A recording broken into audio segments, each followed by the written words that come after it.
Welcome back to Keep Your Hebrew. Today we are on day 11 of 30 Days of Isaiah, and we'll be looking at Isaiah chapter 31, verses 1 through 3.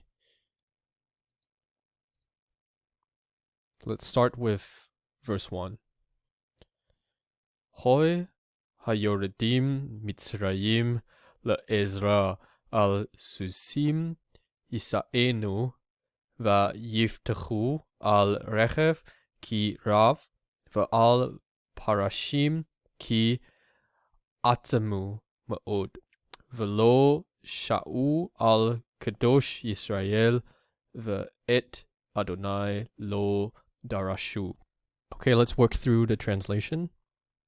Woe to the ones who go down. So this is a cal active participle, masculine plural with definite article, functioning substantively. Woe to the ones who go down to Egypt for help. They lean on horses and they trust in chariots, for they are great, and on swordsmen, for they are very mighty. But they do not look to or care about the Holy One of Israel, and the Lord they do not inquire of. So you can see the very clear allusion to Psalm 20 and that contrast between trusting in the Lord as expressed in inquiring of Him versus trusting in fleshly means, trusting in fleshly abilities or resources. Moving on to verse 2. V'gam hu hacham va'yave ra ve'et devrarav lo hesir v'kam al bet mereim ve'al ezrat po'ale aven. So this is saying, yet also he is wise. And it's almost as if you can hear the sarcasm in what he's saying here. You think you're wise? The Lord is also wise. And what's the Lord going to do? And he brings about disaster. His words he does not remove. So here's the parsing for those two highlighted verbs. And he arises against the house of evildoers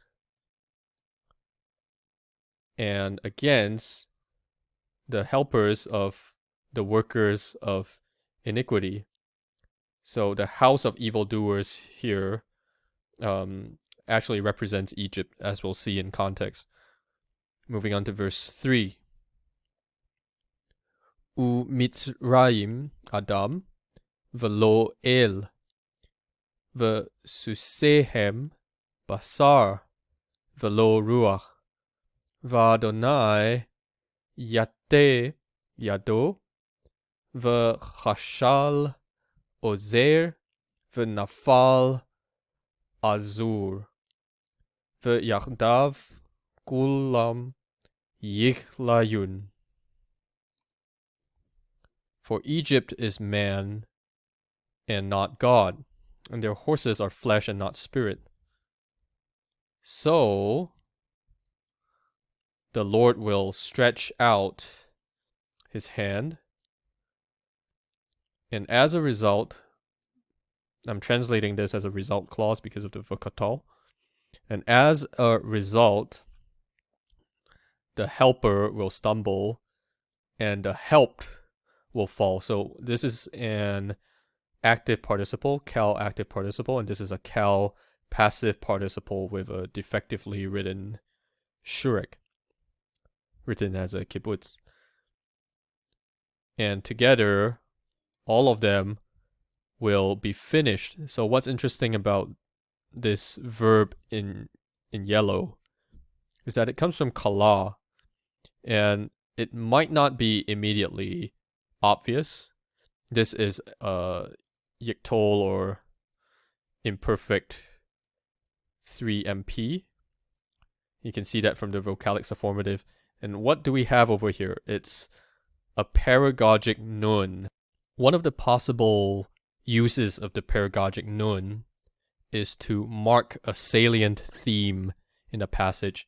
And it's very possible that this is what's happening here, because the broader theme of this section is about the foolishness of trusting in anything apart from the Holy One of Israel.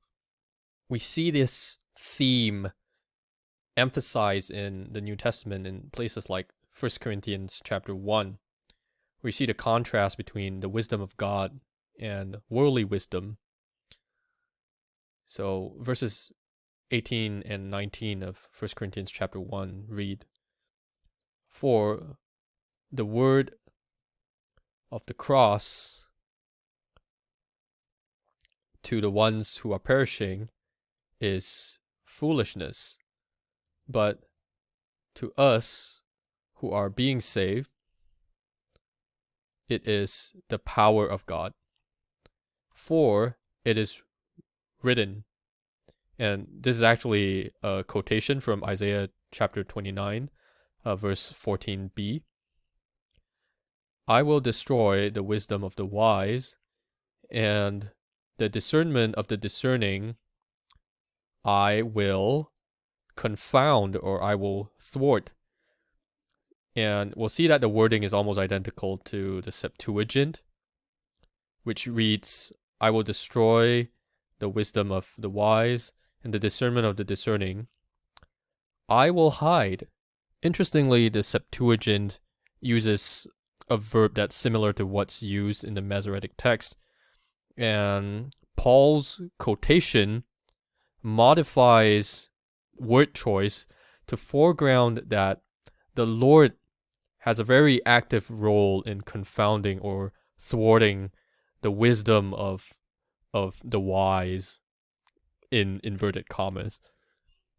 So what does this teach us?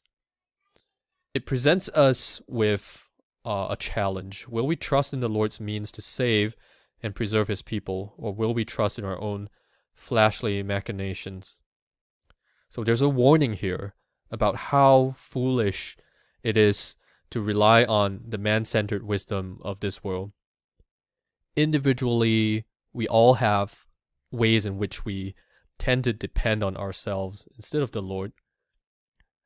Corporately, it's also important for us to consider ways in which we might be relying on something else apart from the gospel to build up the Church of Christ. Or perhaps we're relying on eloquence and worldly metrics, worldly standards to attract people to the church. Or we're relying on worldly sources of political power to preserve the status of the church. Instead of that, let us rely instead on the wisdom of God, supremely expressed in the person and work of Jesus Christ, and the gospel which proclaims his salvation by grace. That's all for today. I'll see you again tomorrow for more on 30 Days of Isaiah.